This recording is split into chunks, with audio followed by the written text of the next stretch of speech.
chill. Hello Marvel Legends, it's time for another top 10 and this one is a special 400th subscriber top 10. I said with my 400th subscriber that lucky person would be able to suggest a video and they were happy to say, I want to see your top 10 BAFs, and I was like, sure you don't want to choose something else? Just because I've kind of trashed my display to dig these guys out of the backs of the displays where they were. But you know what? There's nothing I won't do for not so much subscribers but a cheap video. So I present to you my top 10 Build-A-Figures.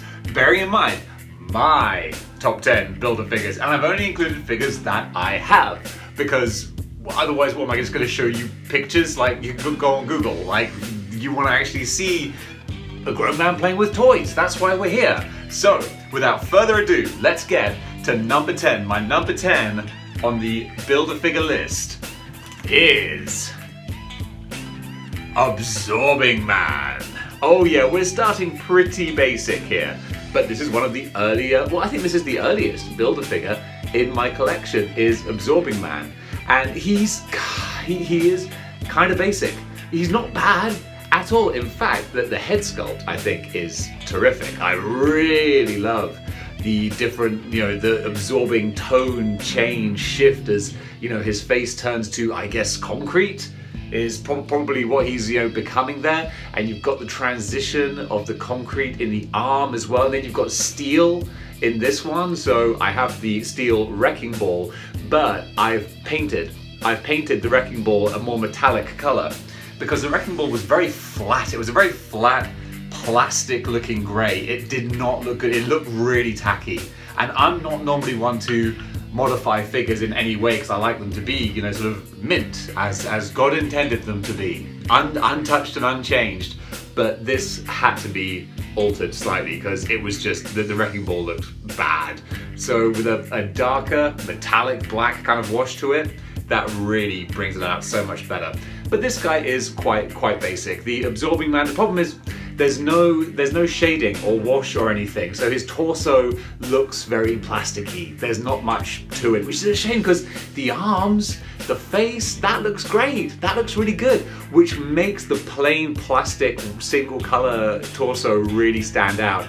And similarly, his stripy trousers, very plain, very basic. So there's not a lot going on. Plus his feet don't articulate much. You've got an ankle pivot, which is good, but you can't get him in very dynamic poses, I don't find. So he's very sort of kind of standing up straight. You can sort of squat his legs out, but it doesn't look great. So he's fine.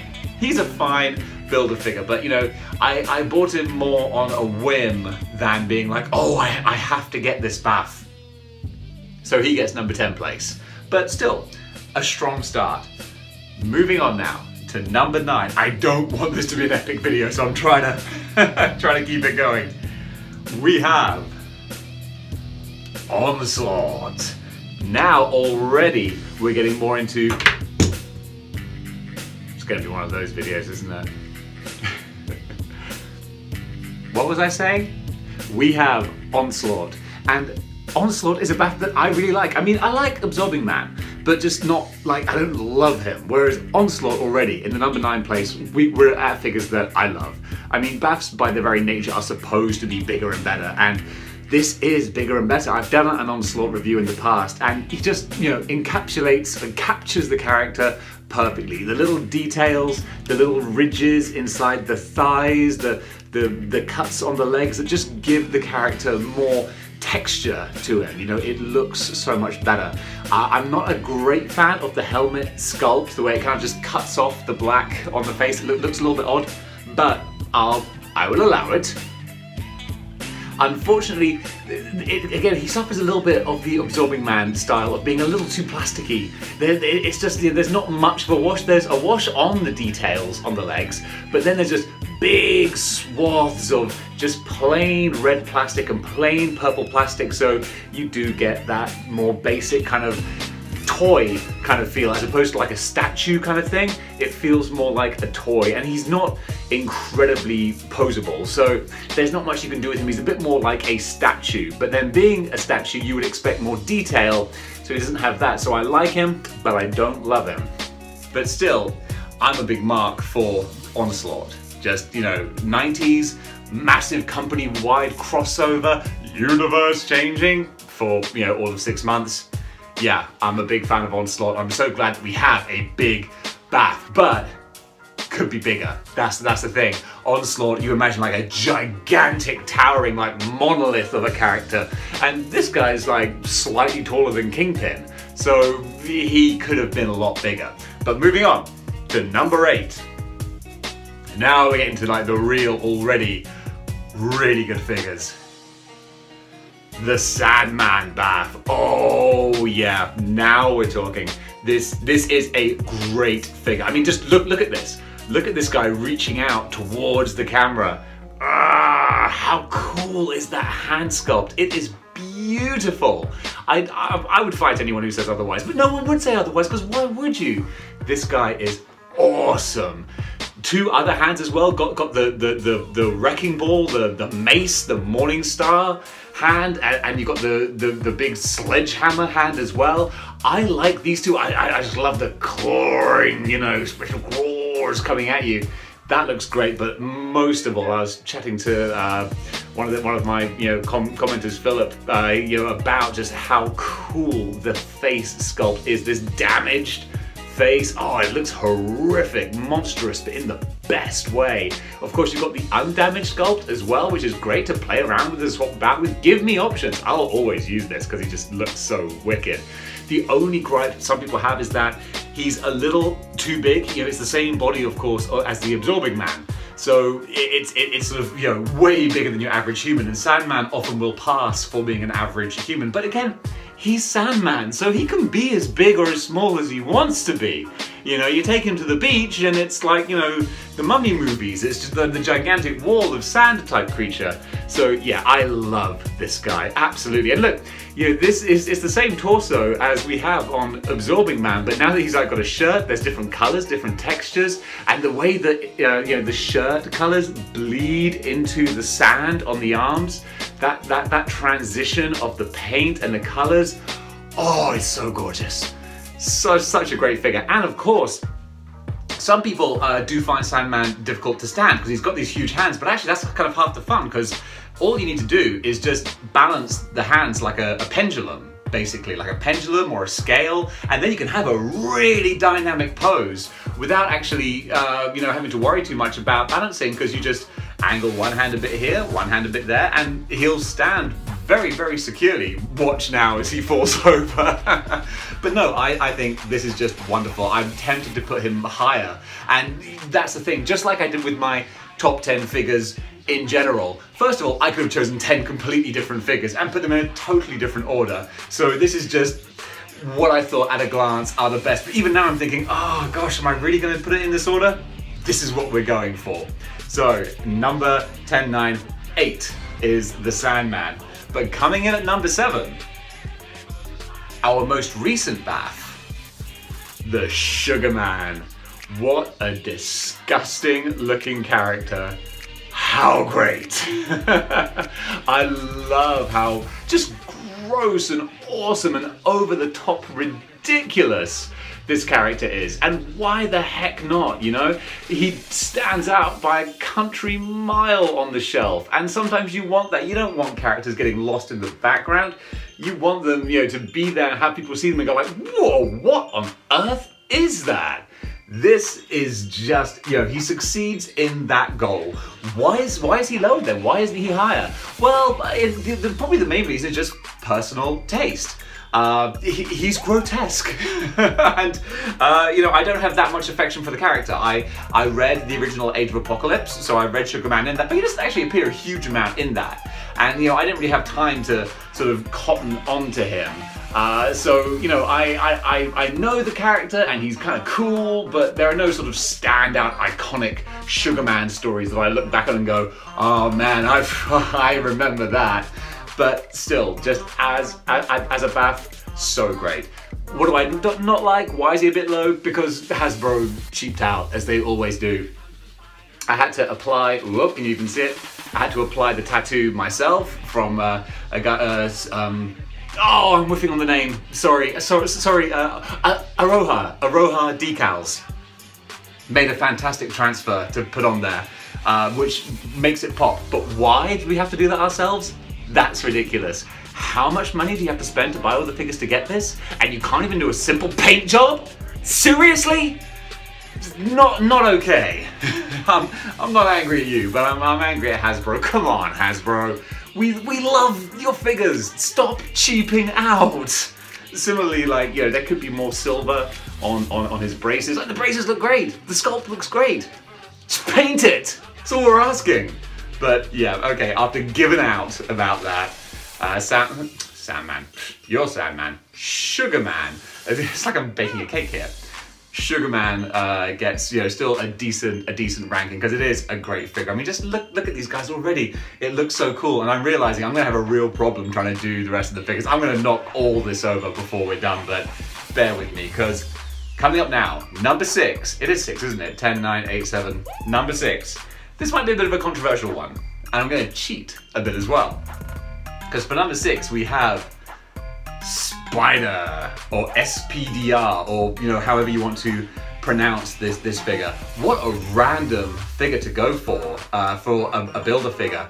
Quite an obscure character, very new, so I suppose relatively well known, but only, I was gonna say only really to comic fans, but I mean, Spider was of course in the awesome Spider-Verse film from Sony, but a very different looking Spider, you know, totally redesigned. So the same sort of character, but this is the original Spider-Verse comics Spider, which is just, you know, straight out of Evangelion, however you choose to pronounce it. Full-on Japanese robot manga, you know, human cyborg integration. I love all that Japanese anime stuff. That's just, yeah, it's a lot of fun. That appeals to me. So it's like, there's like a Spider-Man version, like they've just taken that. Oh, love it. I loved Spider-Verse just for the creativity that came out of it.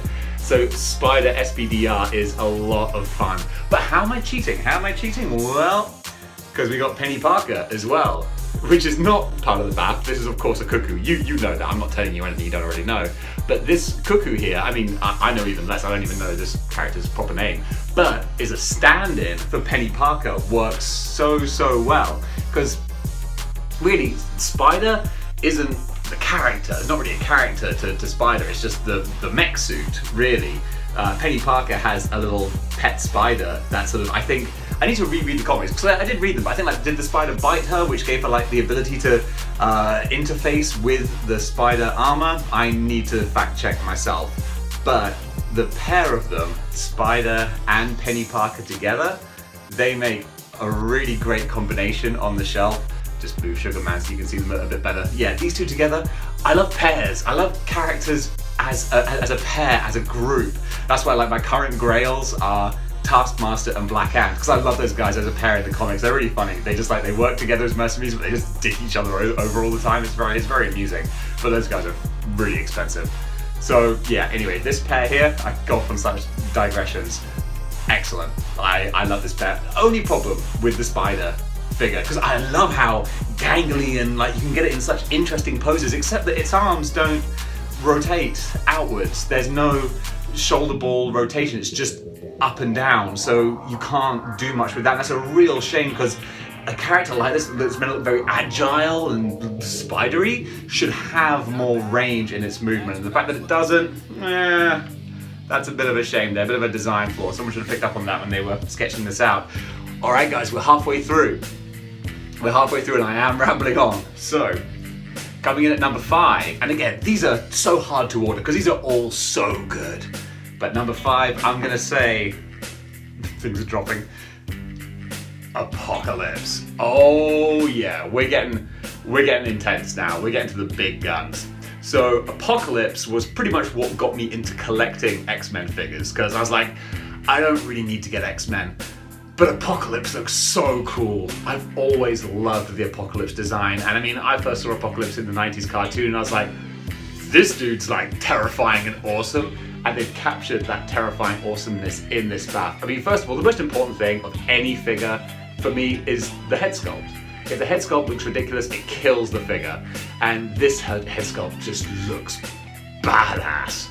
You know, look at this guy, the anger, but also like the details, the little nuances, the wrinkles, the scowls, the lines. What a great face sculpt, which is then accentuated by this beautiful metallic body, and you've got the interchangeable claw hand as well, which actually opens. It opens and closes. Little touches like that make such a huge difference. But yeah, the shoulder pads, the cables coming off the arms, they nailed it. Could be bigger. That's my only gripe. You know, I would like a bigger Apocalypse. Doesn't have to be as towering as the Toy Biz one.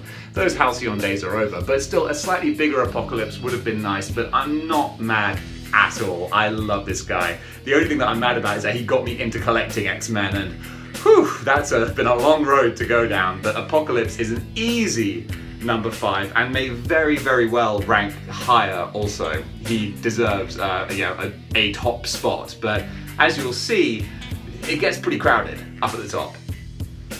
Especially because number 4, we have, you know, already I'm regretting my decisions, because I'm thinking, oh, there are so, you can justify, you can make arguments. So this is my top 10, I'm stamping my name on it, but there's arguments to like completely change these around. But anyway, we have Kingpin. Kingpin is a figure that's been long overdue. You know, well, by the time he came out, he was long overdue.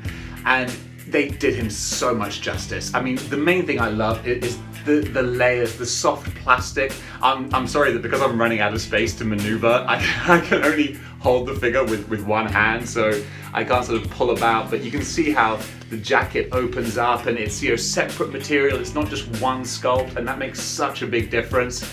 This character with the 2 heads as well. 2 heads are always better than 1. Give us the options. You've got the head and you've got the head, and it, again, to give me the choice, I'll always go for the more dynamic expression. So in this case, it is a look. But with the new deluxe Kingpin coming out, first of all, just before I made this video, big shout out to Comics and Cocktails, who I get all my figures from, and everyone, myself included, was like, "Where's my Kingpin? Why isn't he with me?" And then they just put out a message saying like, "Guys, we're so sorry, we were broken into, and like it's like been a really bad situation." And I'm like, oh, I'm so glad I didn't message them saying, "Where's my Kingpin?" I knew there'd be a reason, and that's a bad reason. So, you know, thoughts go out to Comics and Cocktails. That sucks. So God bless them, and hopefully they can get themselves sorted soon. And yeah, I would like that Kingpin. But yeah, you guys, you know, best wishes to you. Anyway, Kingpin, phenomenal. Look at the cane. The cane comes out. He's got the lovely gem in there as well. Such a great figure. Only complaint, the opposite of Apocalypse, he's maybe a little too big. I mean, Kingpin is pretty much almost as big as Apocalypse. I'm never going to complain about a figure weighing highly on the heftometer scale. You know, when you weigh high on the heftometer, you're alright by me. But still, he's maybe a little big. But great, because also you get the Shadow King head with Professor X, so you can make a Shadow King with him, whack on the Monster Venom. I forgot Monster Venom! Oh my... Okay, this is now a top 11. No, it's a top 10, but with Onslaught. Sorry, Onslaught. No, it's Absorbing Man. Sorry, Absorbing Man. You bounced off the top 10, because actually that doesn't mess up my order. So I'm glad I remembered that. I would have kicked myself if I forgot, you know, Monster Venom.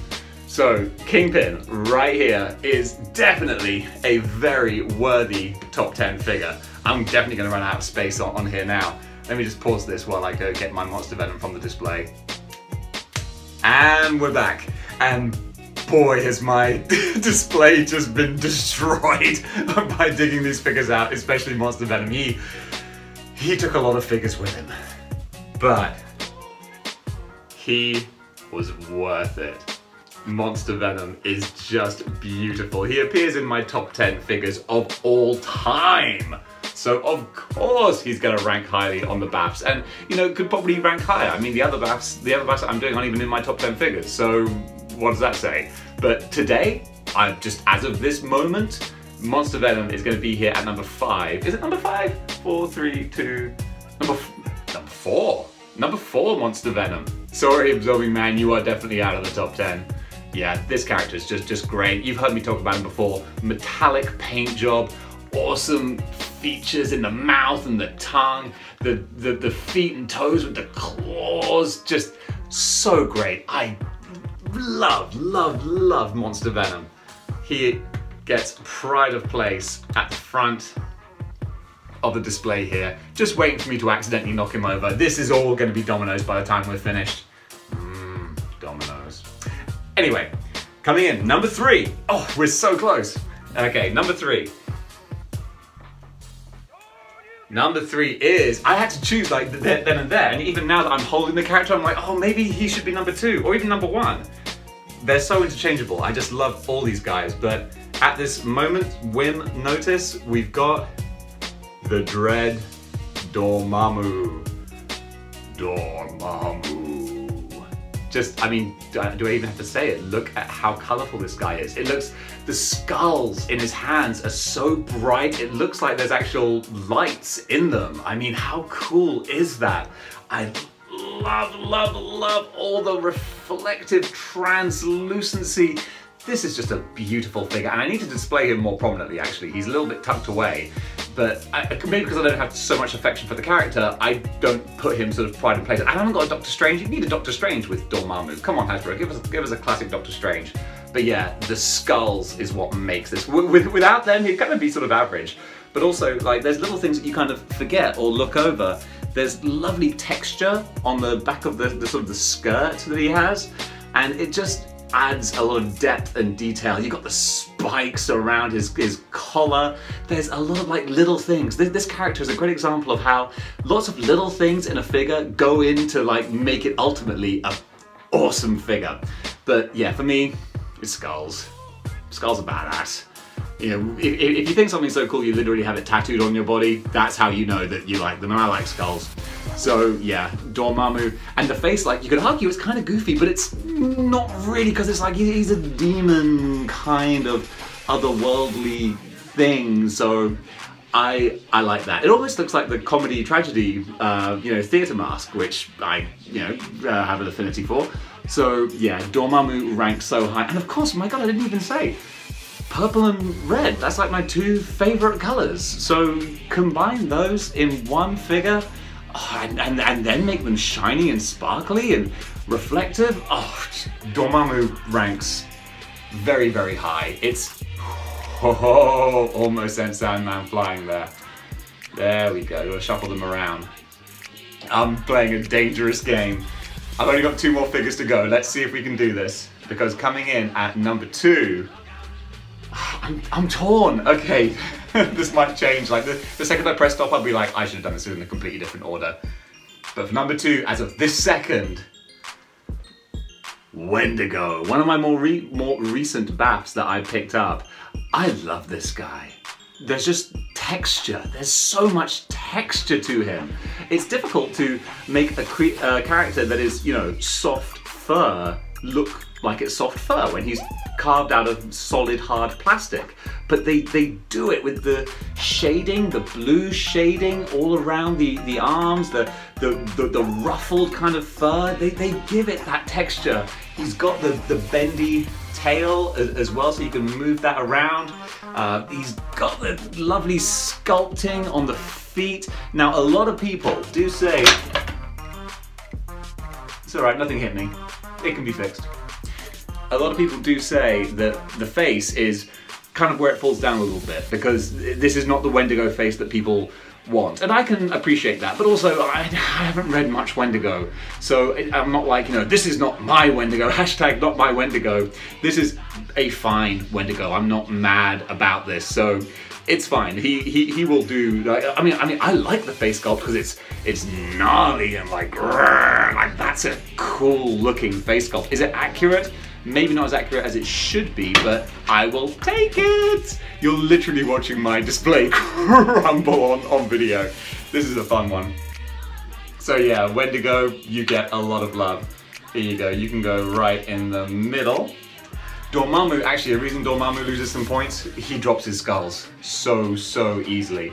It's like, don't bring skulls to the skull party if you can't hold them, man. That's your best selling point. And finally, coming up to half an hour, the #1 Marvel Legends bath in my collection, in my opinion, as of this moment, I gotta put a lot of caveats on this. We have the Lizard Build-A-Figure. A lot of people love this guy, a lot of people hate this guy, and right now, I love this guy. Why? Because he's big and he's gnarly. Look at that face, the Dino Lizard face, which people don't like, but I think looks great. I love the T-Rex Velociraptor lizard. He's got the articulating jaw as well, so you can have a big, wide mouth, or you can close it up and have more sort of, I don't know, sort of reptilian-y, kind of like scheming sort of look. He's got the huge flicking out tongue. So much great stuff going on here. He's a little bit bigger than maybe I want him to be, but not by much. That's negligible. And that, you know, does not discount the amazing work on the scales. So much detail and texture with the claws. He's got like the sort of coffee-stained lab coat, which could be dirtier, which I always say. You're like, yeah, Dave, we know you've spoken about the Lizard enough. So, Lizard is absolutely my #1 bath for now. And guys, I'm exhausted. I've got to try and tone down the crazy energy of these because I can't go for this long. It's aging me, man. This YouTube channel is making me old before my time. You'd never know that I'm 23. I'm not 23. Anyway, folks, this is my top 10 plus one honorable mention Marvel Legends baths. And this was my thank you to my 400th subscriber. And we're almost at 500, which is so cool. So whoever gets 500, gonna be able to nominate another video. Hopefully one that isn't like, what's your top 10 figures at the back of your collection? So, don't do this to me. Guys, thank you so much for watching. I hope you enjoyed this. Keep being Marvelous Legends. I'll see you on the next episode of Model Behavior, and don't be articulate. If you enjoyed this video, then I'd really appreciate it if you go ahead and hit the like button. And if you really enjoyed this video and you want to see more, then join the 6-1 Clicks by clicking the subscribe button and don't miss a single episode of Model Behavior.